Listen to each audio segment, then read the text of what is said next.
की कृपा का अनुभव होता है ऐसा नहीं है। वे कुछ तो अनुभव हो तो आंख खोल के देखो, तुम्हें अनुभव होगा। तुम कौन थे, क्या हो गए हो, कहां थे, कैसे, आप प्रश्न अपने में करके देखो। तो जिस कृपा ने ऐसा किया तो उसका स्वभाव है कृपा करते करते वो कभी आघाती नहीं। जासु कृपा नहीं, कृपा आघाती। जिसकी कृपा, कभी कृपा करते हुए ये नहीं होती अब बहुत कह दिया आप कृपा नहीं करेंगे, ऐसा नहीं होता। उनकी कृपा बढ़ती ही रहती है। हमें अनुभव होता है, पर माया ऐसी धूल विस्मृति की डाल देती है। क्या है, अपनी स्मृति रहेगी कि मैंने अमुक वस्तु दी थी। उनकी कृपा, उनका महामहिम प्रसाद हमें ध्यान में नहीं आता है। श्रीपाद कह रहे हैं श्रुत सुहृदान्धवान विद्यबंधान। और कहा जाता है कि देखो भगवत भाव से तो सब ठीक है, यदि आप वैराग्य मार्ग के पथिक हो, इसी जन्म में भगवत प्राप्ति करनी है, राग मत करो।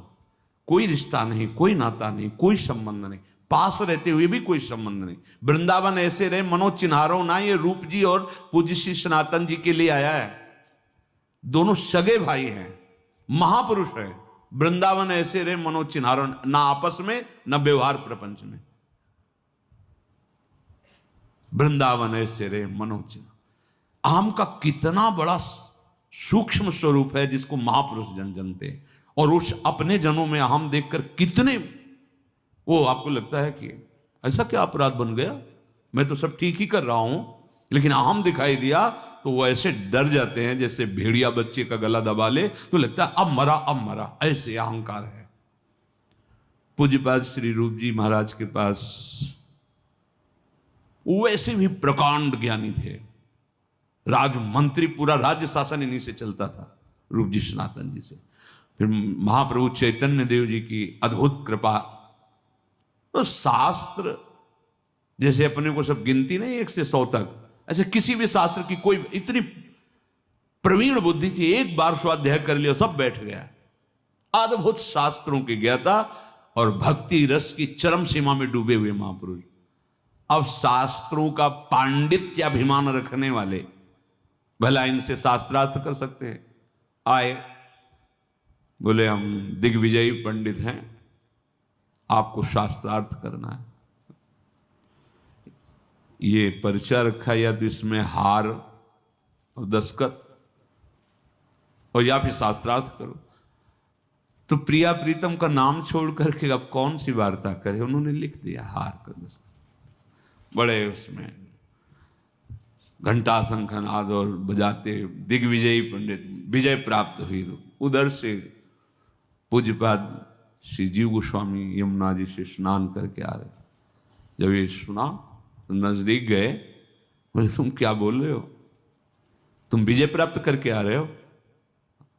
अरे मैं उनका एक छोटा सा सेवक हूं, कुछ क्षण मेरे सामने बात केवल कर ले तो मेरे गुरुदेव की बात कहता है, मैं उनसे विजय प्राप्त करके आया हूं।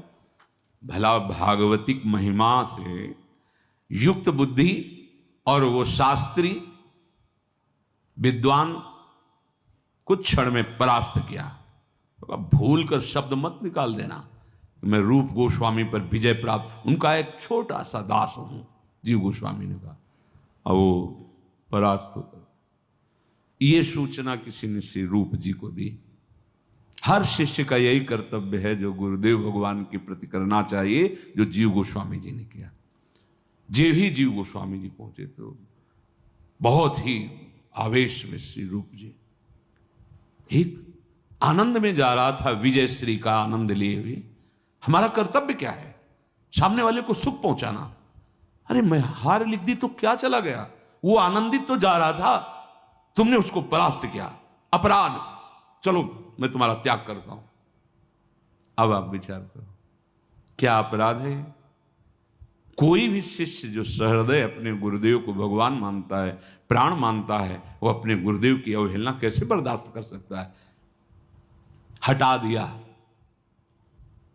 अब जिया नहीं जा रहा था। यह है गुरुदेव की भक्ति, जिया नहीं जा रहा था। कैसे उनके सेवा के बिना, उनके दर्शन के बिना कैसे जियो? अब जीवन तो धारण ही करना है, क्योंकि गुरुदेव का, मेरा तो है नहीं कि मैं त्याग सकूं। जब गुरुदेव छुटवावे तो जीवन छूट जाए।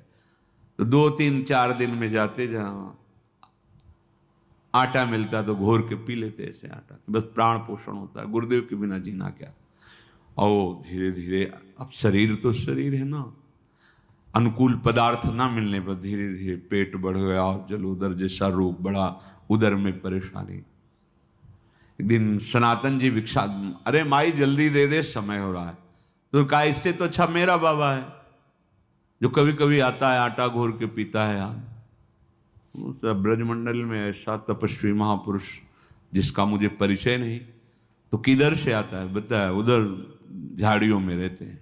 वहां गए तो अश्रुपुलकित भगवद स्मरण प्राण, पेट बढ़ा हुआ, बड़ा कष्ट। अरे ऐसा कैसे? तो उन पूरी बात बताई कि हमसे लगता है अपराध बन गया। देखो कितनी बार उन्होंने ये नहीं सोचा कि अरे हमने, वो आपकी निंदा कर रहा था, हम उसको ऐसा नहीं, मेरे से अपराध। अगर गुरुदेव कह रहे हैं अपराध बन गया तो बन गया मेरे से अपराध। हिम्मत भी नहीं हुई कि मैं एक बार जाकर प्रार्थना करूं। गुरुदेव ने कहा दूर तो दूर। सनातन जी ने कहा चलो हमारे साथ चलो, गए साथ। तो उनका ठीक है इसने अपराध किया, लेकिन आप अपराध नहीं कर रहे हैं। महाप्रभु का क्या आदेश है? जीवे दया। ये दया है आपकी। भक्ति में श्री रूप जी का प्रथम पदार्पण हुआ, लेकिन शरीर धर्म से पहले सनातन जी, सनातन और रूप। पर भक्ति में पहले, तो इसीलिए भक्ति में पहले रूप जी का नाम आता है, फिर सनातन जी। तो उनका महाप्रभु चैतन्य देव की आप आज्ञा का उल्लंघन नहीं कर रहे, ये जीवे दया है, देख रहे हो मृत प्राय हो रहे, दुलार किया। ठीक, ये हमारा जीवन समर्पित है। अहम का जरा भी किनका गुरुजन बर्दाश्त नहीं करते, जरा भी। उनके अंदर द्वेष नहीं होता, उनके अंदर क्रोध नहीं होता। अहम शून्यता, ये अहम शून्यता ही महाप्रेम मिले। कई बार सत्संग में कहा है कि सबके अलग अलग वाहन हैं, कोई गरुण पर, कोई हंस पर, कोई मयूर पर, ऐसे लेकिन हमारी लाडली जू का वाहन दैन्यता है। इसीलिए प्रीति की रीति रंगीलुई जाने, यद्यपि सकल लोक चूड़ामणि, पर दीन अपन को माने। हम लाडली जू के, गुरुदेव के प्रताप से जैसे भी हैं, चरण आश्रित हैं। आप सब जो भी हमारी श्री लाडली जू के शरणागत हैं, तो हमारे हृदय में ये नहीं बर्दाश्त हो पाएगा कि थोड़ा भी आप में अहम है। जहां दिखेगा आप बहुत सही चल रहे हो, बहुत अच्छे चल रहे हो, दूसरों से बताओगे आपकी प्रशंसा होगी, लेकिन यहां आपका वो अहम नष्ट किया जाएगा। अगर उसे बर्दाश्त कर गए तो अमोघश्च, इसीलिए लिखा मात संगस्त दुर्लभो दुर्गमो, फिर अमोघश्च। आपको लगता है कोई हम कार्य करे हमें शाबाशी मिले, आप करते तो शाबाशी मिलती। मेरी प्रिया जो ने करा है तो जय श्री राधे बोलना है हमको भी मिलके और आपको भी मिलके। शाबाशी की क्या जरूरत है? यंत्र को बोले बहुत अच्छा माइक चल रहा है, शाबाश शाबाश, इसको बोले, इसको शाबाश बोले, तू बहुत बढ़िया बोल रहा है, बोल पाएगा? नहीं बोल पाएगा। ऐसे यहां मूकम करोति वाचालम पंगुम लंघयते गिरिम यत कृपा तमहम वंदे परमानंद माधव। समझो, श्रीपाद कह रहे सुत सुहृदांधवान विद्धि बंधान, ये तुम्हें अंधा बना देंगे। कौन? मोह संबंध। और जहां से काम बन रहा है, कितना प्रेम है तुम्हें शरीर में, कितना प्रेम है शरीर संबंधियों में, और कितना प्रेम है इष्ट और गुरु में। आप अपने में देख लीजिए। कष्टम मिष्टान्न पानादिषु भज वसनाद्युज्वलत्वे त्रफेदाहा। हे भाई, जब तुम्हें अच्छे अच्छे पदार्थ पाने की लालसा जगे तो तुम्हारे हृदय में जलन पैदा होनी चाहिए। ये क्या खाते चले गए, पूरा जीवन हो गया, फिर भी आज ये देखो इंद्रियों की दुष्टता देखो। माता देहूति जी भगवान कपिल देव जी से कह रहे हैं कि भगवान मैं इन दुष्ट इंद्रियों को भोग देते देते ऊब गई हूं, प्रभु अब संभाल लो। ये दुष्ट इंद्रियां कभी नहीं तृप्त हो सकती। रोज ऐसी चटनी, ऐसा ये, ऐसा वो, ऐसा। प्रभु के नाम जपने में वो स्वाद नहीं आता, प्रभु का मंत्र जपने में वो स्वाद नहीं। धिक्कार है रसेंद्री को। कष्टम मिष्टान्न पानादिशु, अच्छे अच्छे पदार्थ खान पान की जब लालसा रसेंद्री में हो तो आपको जलन होनी चाहिए। बहुत ही परमार्थ बड़ा सूक्ष्म विषय है। ये तुम इंद्रियों की मौज को अपनी मौज मान रहे हो, तो इंद्रियों की मौज तुम्हें बार बार पुनरपि जननम पुनरपि मरणम का दंड देगी, तुम्हें उसका परिणाम नहीं दिखाई दे। तुम अपनी मौज में आओ। तुम्हारी जो मौज है वो स्वात्मानंद है, भगवदानंद है। तुम देह इंद्रियों के भोग में क्यों मौज मना रहे हो? वो तुम्हारा विषय ही नहीं है। अज्ञान से तुम उसे अपना विषय मानकर फंसते चले जा रहे हो। सर्वेशाम शिष्य भृत्यादि वदति विनितोध्यासस्व वृंदावनम भो। कह रहे इसलिए देखो, तुम कांप उठो इस बात से कि कहीं किसी रसेंद्री का भोग, जनेन्द्री का भोग या कोई शरीर संबंध ऐसा आगे ना आ जाए जो मुझे धाम से विलग कर दे।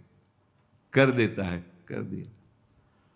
बहुत बस ये समझ में नहीं आता। जैसे दिखा एक